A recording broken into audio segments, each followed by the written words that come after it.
If we're really going to connect with other people, we've got to learn to give them good information. Well, that is challenging.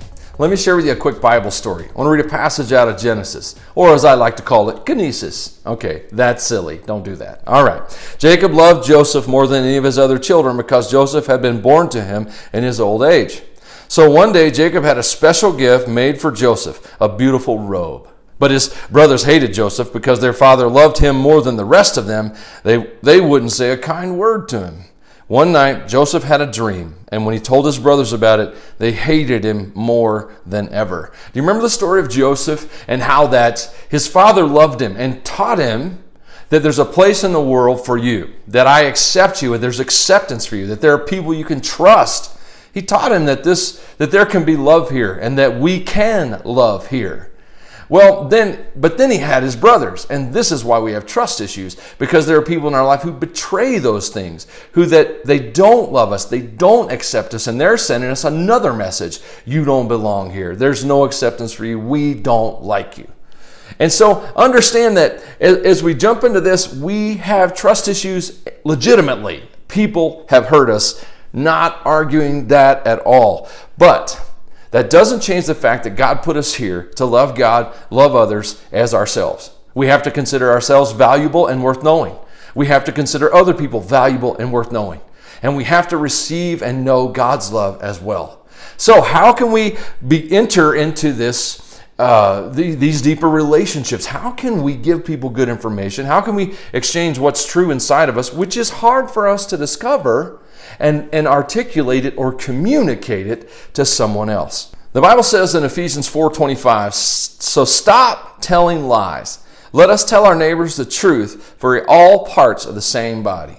You see, there's a thing called the trust cycle, and what it technically is changes according to the psychologist and the counselor that you talk to. But simple way, common sense, you have a need. Think of a baby. A baby has a need. And what does he do? He cries. He cries out loud. So he expresses that he has a need. Well, then the guessing game begins. What's wrong with the baby? And you try to feed the baby, and you change the baby's diaper, and you hold the baby, and oh, bam, there it works. So see, there was a need. The need was expressed. Someone responded to the need, and then someone met the need. Then what happens to the baby? The baby's happy. He coos. Hopefully he goes to sleep, and you get to watch your show or work in the yard or whatever it is. I'm just kidding. That might not be good parenting. Let's not talk about that anymore. Let's move on to needs.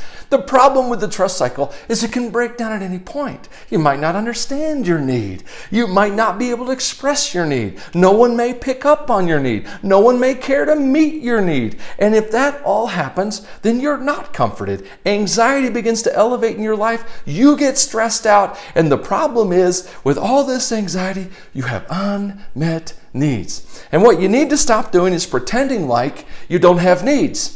That's stupid. You do have needs. Every human being has needs. God created us to have needs. Adam and Eve in the garden, in perfection, had needs. Crazy, right? It's okay to have needs. But it's not okay to wall yourself off and pretend like you don't have needs. It's not okay to meet other people's needs without expressing your own needs. And so we need to move into this place, to grow in this place where we learn to be truthful. Jesus said the truth will set you free in John chapter 8. We need to be truthful with ourselves. We need to be truthful with our spouses. We need to be truthful with our friends and our children about what's happening inside of us. Because believe it or not, no one can read your mind. They might be able to extrapolate from your face and your actions that you're upset, but no one can decipher your needs except you. And so how do we do that? And the Bible says instead, be kind to each other, tenderhearted, forgiving one another, just as God through Christ has forgiven you. I want you to see that there is a tenderness that we need to have toward each other, that we want to have toward each other. And so if there's relationship in your life that is experiencing anxiety and fear, and it's escalating, it's time to chase that fear away with love and with truth. But how do we do that? Right, tricky question. Ephesians 5:2 says, live a life filled with love, following the example of Christ. He loved us and offered himself as a sacrifice for us, a pleasing aroma to God. And so we want to live that life filled with love. So let's pursue something else, because you have to admit, a lot of the things you're pursuing in life aren't working for you. So what does work? And especially what works in your relationships. If your relationship right now, you're pursuing agreement, you're pursuing some kind of harmony, so forth, those two things are incidental. They're like symptoms of a cause. And the real cause that you need, it could be a problem, it could be a blessing. The blessing would be connection. The problem would be disconnection. And in every relationship, my primary goal needs to be connection, not agreement, but connection. I remain connected to you. Why does this matter? If I took some crepe paper, a string of crepe paper, and made you stand in front of me, and I said, "Don't you move," and I gave you a piece of the crepe paper, I took a piece, and I pulled you and tried to move you with the crepe paper, it wouldn't work. It would just tear. Why? It's a weak connection. What if I took some rope, some heavy duty rope, I wrapped it around your hand, wrapped it around mine, and then I said, "Now you don't come with me, you stand still right there," and I began to pull. If I'm stronger than you, then my pull is going to influence you. You're going to have to come my way. That's the power of connection. Connection gives us the ability to influence each other, to help each other, to hold each other up. So if I want to be connected in a relationship, here's what I'm going to do. I'm going to come into any disagreement, any challenge, and anything I can with this impression. I am here to understand you. I'm here to understand you, and I'm here to give you good information from me so you can understand me. Another thing, I'm here to be assertive. I want you to know you matter, I matter. We both matter.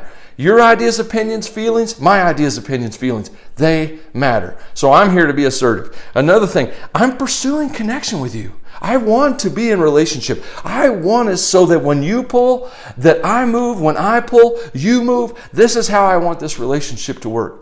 Now, this is so important because, in order for any kind of conflict to resolve or even a relationship to grow, we need two decent people to show up. Actually, we need the best version of you and the best version of me.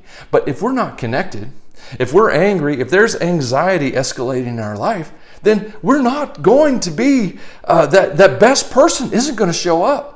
And we really need to learn the lesson, and we'll talk about this more when we get into boundaries and access and those kind of things in the coming weeks. But we really need to learn that there's no point in tearing each other apart when the two worst versions of us have shown up. It's a better idea to gain connection first, to communicate, "I love you very much" first, and then move into understanding each other, not trying to get you to agree with me. So, very important stuff, okay? Here's an idea I take from there. I love this. Find the need and meet it, right? That's the need cycle. That's how people do it. What if every interaction between you and your spouse, you and your kids, you and your friends, you and your coworkers, you and your boss, your goal was to find the need and meet it? And here's an idea, especially in your marriage and especially in your home relationships, those core relationships. The goal is always to find whoever finds the need and meets it first wins. And when that person wins, we both win. Every relationship should be win-win. It shouldn't be I win, you lose. It should never be that. It should always be win-win. So if you can find the need and meet it, then you have won, and then we have won. So if you're ever going to get the truth out of you, yes, you need to show up, like we discussed, being assertive, being there to understand. If you think about how most interactions go, we don't tell people about what's going on inside of us. We tell people about what's bugging us about them. You're always late. You're inconsiderate. You don't ever remember anything. On and on it goes. That isn't helpful. First of all, you're not the judge of their life, and two, you don't even have access to enough information to make such judgments, and you know it. But what is going on is their behavior's affecting you. It's creating feelings within you, and those feelings are legitimate and they're real. And so we need to learn to tell people, "Hey, this is what's going on inside of me. This behavior is hurting me. It's scaring me. It's worrying me. It's abandoning me, and I feel all of these things." And you need to get to a place in your relationship so that you can trust that person to adjust. to make adjustments. The adjustments they make are theirs to make, not yours to dictate. But if you can begin to give good information, people that are expressing love toward each other are going to grow closer together. They're going to have deep and real connection. So let's exchange the truth inside for real connection on the outside. You have an amazing day. I can't wait to see you Sunday.